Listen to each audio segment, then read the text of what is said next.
not proven guilty before they killed him. So I don't believe that he was guilty. Okay, so you don't think because he wasn't proven guilty? Yeah, he wasn't proven guilty. There was no evidence. You have to prove someone guilty.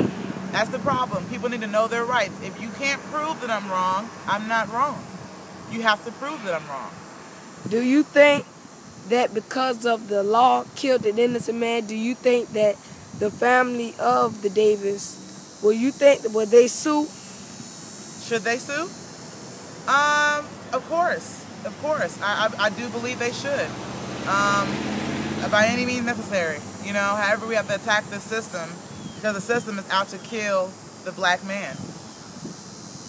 Okay. So, you know, I was looking at a lot of records, and I was seeing a lot of folk been proven guilty, but they got life. They didn't get the death penalty. And I'm thinking there's probably a little racist going on, but I feel like it should have been more proven, and it should have been another trial since he came up. Right, but that's why we need more young men like you that's going to grow up to change the world, because it's your generation that has that power. Our generation is doing nothing. We failed you as an older generation. That's why I'm out here trying to make a difference, trying to show the real story, trying to get young men like you a time to shine, because the big media conglomerates aren't going to give us a time to be on air and tell our story and to tell the world how we truly feel, especially people that live here in Savannah, Georgia, as yourself. Okay. Sir, what is your name? My name is Lawrence Winford. And what do you think about the Davis family, and how should they handle the situation? Well, I'm looking at both sides of the story. They have never found guilty, and you're innocent until you prove guilty. But they just took the law in their own hand. Look at me. Okay, so you think it wasn't fair? Please explain yourself, sir. Yes, sir. I think it's not fair because, like I said, they didn't find evidence.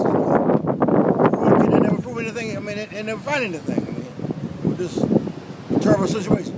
And what is your name again? Lawrence Winford. Are you from here? Yes, sir, I am. Okay, do you have any family here? Yes, I do. Okay, is your family inside of Jonesville Baptist Church? Yes, sir, it is. Okay, as you can see, Jonesville Baptist Church. And back to you. So I think that it has failed us. Yes. And it should have been more.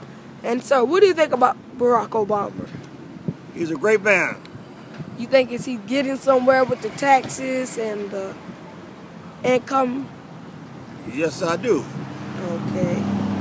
Okay, good. You want to ask me that same question, huh? Yes. I don't like him. You don't like him? Can't stand him. Is it a reason why? Yes, there is. Why?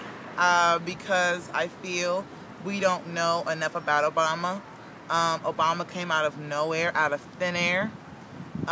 He also has, well, research has shown that he has the same blood as Bush and Cheney. He's not all the way black. He's got white in him. So, I mean, I need me a strong black man. I'm sorry. I can't deal with no mix. I can't deal with no watered down version. I need an all strong black brother to be in office. What would you think about Hillary McCain? Honestly, I think you should run for presidency. I don't trust anyone that's in that system.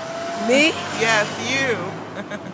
Wow. I don't think that anyone that claims to know what we deserve as people should decide on our rights at all.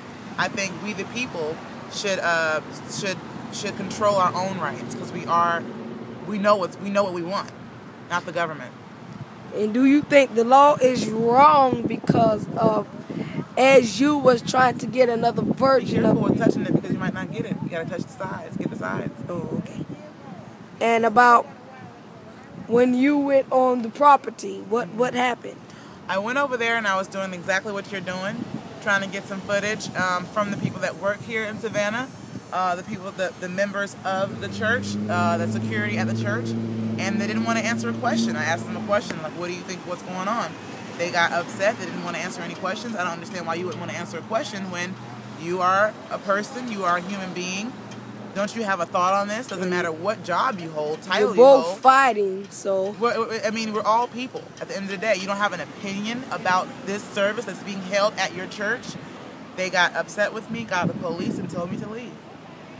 What do you think about the law? Do you think they're doing their job, or they just doing it to be... If the police told me to move off of the property, off of the public place that we're supposed to be able to come to, and they killed Troy Davis, the same law and the same laws and the same government killed Troy.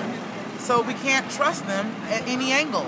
Are you understanding that? I understand. The system is not to be trusted, period. You understand? No matter how small or how big. If they're doing that to innocent people in jail, what do you think they'll do to us out here in the street? What do you think about blacks and whites? As in now that they killed Troy Davis because a white person named Margaret Grant, he was charged with killing a police, but he got life to prison. 25 to life. What do you think about that? And I think that it's time for black people to wake up. I think it shouldn't take, unfortunately it does take blood loss. You have to sacrifice and you've got to be a catalyst for what you believe in. But I do believe that I don't think that this is going to go anywhere. I think it's not going to go under the rug. I do believe that today marks a huge new movement. I know with myself, I'm going to continue to fight and to go above and beyond the call of duty to give my people and our people the real truth and the real story. Okay, and Troy Anthony Davis. Yes. Hi, how are you? They had a question. They interrupted, but it's okay. Okay, go ahead. And I forgot my question. Oh yeah. And I forgot. But you know, as I think about the law, they was doing their job, but I think they're still wrong in how they're treating people inside of Jonesville Baptist Church, the ushers, how they are treating us as we prisoners and as we is in jail and we on lockdown, and how they just saying and talking to us how we have to move a certain time and how what are the days that what you can do, what you can't eat, what you can't sleep. Yes. And so I think it was pretty wrong. It's our taxpayer dollars. When you start working and you start paying your taxes, you'll be paying to kill Troy Davis, another Troy Davis. Do you know that? So if your generation doesn't wake up and be out here where you are and want to be smart and get their education to be something in life, to change the system, we're going to continue to see you're going to get older and be in my shoes and be sitting right where I am talking to the next generation if we don't stop this barbaric acts that the government is doing. And Troy Davis' last words, he said to pray that God have mercy on your souls and for us to keep fighting. Do you think the law is going to keep fighting, or do you think they're now going to let it go? Because I think it's getting ready to process into another movement because of the suing and an innocent man. It is all over the world, all over the nation right now. Is an awakening going on. As you can see, what's going on in Wall Street with the occupying Wall Street. People are out there getting tased, getting beat, and these are white people actually that are getting beat, being tased. And not as only as we have to fight for us black, but we can fight for white too. Well, the white people are actually noticing and understanding and waking up as well to see that the system is corrupt. It doesn't have color. It don't have no color to it. The system does not want us to have our rights. At the end of the day, they want to take all of our rights away. And it is who people? The law? That police car right there? Yes, they're not to be trusted. That one right there? Not to be trusted. Not to be trusted, young man. They're not to be trusted. If you're right, you're right. Remember that. You understand what I'm saying? Don't let them tell you if you're right or wrong. You stick to your truth. And that's what Troy Davis did. No matter what they were threatening him with life, he stuck to his truth. And he told us to fight. And he told us to fight and continue to speak the truth. And now he died speaking the truth. Yes, and now they're trying to tell us to stop fighting, but we're going to keep pushing and fighting. Damn right. Because he wasn't proven guilty. And I think it was wrong. Well, I thank you so much for this interview. Yes, and I thank you too for having me.